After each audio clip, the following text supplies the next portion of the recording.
jadi sesuatu yang masih hangat. Jadi fenomena itu adalah penting untuk kita angkat sebagai awal di dalam menulis pendahuluan. Jadi saya ingin mengkaji, jadi begitu kita menulis selalu diawali dengan penelitian ini bertujuan untuk mengkaji fenomena. Nah, fenomena tentang apa? Itulah kira-kira. Jadi kalau kita buat pembagian tadi 2 halaman atau 1 halaman, ini minimal 1 paragraf fenomena ini. Dan satu lagi, fenomena ini kita bisa tambahkan angka, tambahkan data kalau kita punya data. Ya, misalnya kita bicara tentang kinerja perusahaan. Barangkali kita bisa tunjukkan profitabilitas perusahaan. Saya menulis mengenai BUMN, saya tambahkan bagaimana kondisi finansial beberapa BUMN yang saya teliti, ada 51 BUMN yang saya tadinya prediksi mengalami kesulitan keuangan. Jadi ini saya katakan dari awal fenomena kesulitan keuangan. Jadi fenomena ini di paragraf awal kita tulis dan boleh ditambahkan data. Minimal di sini 1 paragraf atau boleh 2 paragraf. Dan satu lagi dalam hal menulis pendahuluan, dari paragraf ke paragraf harus ada benang merah, ada keterkaitan. Ya Bapak Ibu sekalian, jangan lari, jangan loncat-loncat. Lalu yang kedua, kaitannya dengan fenomena, baru kita turunkan fenomena itu dalam suatu riset gap. Apa yang dimaksud riset gap? Riset gap adalah gap artinya selisih antara apa yang seharusnya dan apa yang terjadi. Misalnya perusahaan BUMN seharusnya dikelola salah sehat, menguntungkan dan lain-lain. Tapi ada BUMN yang rugi, maka selisih antara seharusnya laba dan dia mengalami kerugian, itulah yang disebut gap. Selisih antara apa yang seharusnya dan apa yang terjadi. Das Sein, das Sollen, selisih antara apa yang seharusnya dan apa yang terjadi. BUMN didirikan berdasarkan undang-undang tujuannya X, tapi ternyata tidak dicapai X, maka inilah gap. Seharusnya kita sehat, tapi kita sakit, ada gap, ada masalah. Jadi gap ini adalah terkait dengan masalah. Jadi pada saat kita berbicara mengenai gap, maka sekaligus inilah permasalahan yang kita angkat. Nah, bisa dilihat contohnya. Kalau kita lihat secara literatur, gap itu ada, paling tidak ada 5 macam gap. Gap teoretikal, konseptual, empirikal, metodologikal, dan praktikal. Ini definisinya. Bapak-bapak bisa baca nanti. Jadi riset gap ini nanti kita bagi yang mana yang kita mau angkat. Apakah kita mau angkat praktikal, metodologikal, empirikal, konseptual, atau tergantung penelitian kita. Dari sinilah nanti melahirkan perumusan masalah. Ya, jadi ini tadi kaitan antara riset gap dan masalah. Bahkan ada orang yang mendefinisikan masalah itu adalah selisih antara apa yang seharusnya dan apa yang terjadi. Misalnya di pertanian, seharusnya 1 hektar produksinya 4 ton gabah. Tapi hasilnya cuma 3 ton, berarti masalahnya 1.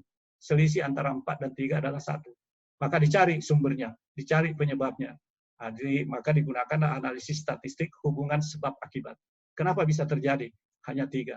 Kalau mahasiswa seharusnya nilai A, tapi kenapa nilai B? Oh mungkin dia kurang membaca dan sebagainya. Sehingga masalah itu adalah tidak lain adalah gap. Nah, seperti dicontohkan tadi di pendahuluan. Yang kedua ini adalah dari fenomena yang kita tadi teliti, yang kita angkat, maka kita ungkapkan apa riset gap kita. Nah, riset gap-nya tadi, dari fenomena ini keluarlah riset gap. Jadi kalau kita bicara mengenai kinerja perusahaan yang tidak mencapai target, tidak mencapai sasaran, lalu kita mengatakan inilah sebagai sumber permasalahan dan dipengaruhi oleh berbagai faktor. Oleh sebab itu, kita menggunakan tadi literatur, kita buka literatur yang pernah menulis tentang fenomena yang kita angkat, penelitian-penelitian sebelumnya. Bagaimana mendapatkan penelitian sebelumnya? Itu nanti kita tunjukkan sumbernya dari Google Scholar. Bagaimana pandangan peneliti sebelumnya, misalnya tadi kinerja keuangan, karena mengalami kerugian terus-menerus, dia melemah, banyak peneliti. Oh penyebabnya mungkin X1 dan X2. Ada penelitian lain mengatakan X3 dan X4. Tapi kita juga boleh mengaku pendapat kita berdasarkan pengamatan secara empiris. Bagi kita, mungkin bukan X2, X3 sampai X4, tapi ada X5 dan X6. Bahkan ini bisa menjadi suatu novelty. Novelty itu adalah suatu kebaruan. Belum pernah ada orang yang meneliti menggunakan variabel itu, maka itu bisa dianggap sebagai novelty. Nanti diungkapkan di terakhir. Jadi pandangan kita adalah mungkin saja adalah ada variabel yang lain sesuai dengan kondisi empiris. Penelitian ini mungkin penelitian yang sudah lama atau mungkin di tempat lain atau di negara lain. Berdasarkan pandangan peneliti dan pandangan kita, inilah yang nomor 4, memotivasi kita untuk meneliti. mengkaji, memberikan uraian, mempelajari riset gap tadi, dan hasil penelitian kita ini nanti kita ungkap lagi di paragraf berikutnya. Inilah yang merupakan sumbangan kita, kontribusi kita kepada siapa ya. Kalau kita meneliti perusahaan ya kepada pemegang saham atau stakeholder utama perusahaan. Dan terakhir kita ungkapkan pentingnya penelitian ini. Jadi kalau tidak dilakukan penelitian ini ya tentu ada dampaknya. Ya, dan penelitian ini sangat bermanfaat kalau ini nanti sudah selesai. Ya sama sekarang orang melakukan penelitian mencari vaksin untuk mengatasi COVID-19. Itu penting. Penelitian ini penting karena diperlukan oleh masyarakat. Kira-kira begitu. Urgensinya harus kita ungkapkan. Betapa pentingnya penelitian ini dilakukan. Dan terakhir ditutup dengan originalitas penelitian kita. Jadi setelah kita ungkap di atas, maka diharapkan penelitian kita ini punya kebaruan yang bisa digunakan oleh pengambil keputusan atau oleh orang lain atau peneliti-peneliti berikutnya untuk lebih disempurnakan. Oke, kira-kira inilah pendahuluan sehingga kalau kita menggunakan 7 poin ini sebenarnya tidak ada kesulitan membuat pendahuluan. Tapi kalau kita tidak punya informasi tentu kita sulit membuat pendahuluan ini. Itu yang saya bilang tadi. Pendahuluan memang sulit, tetapi kalau kita sudah tahu kunci-kuncinya, jadi tidak perlu kita membahas yang macam-macam, tetapi cukup fokus kepada 7 butir ini. 1 atau 2 halaman, katakanlah 1 paragraf sampai selesai. Karena tidak perlu terlalu banyak pendahuluan. Oke. Setelah pendahuluan,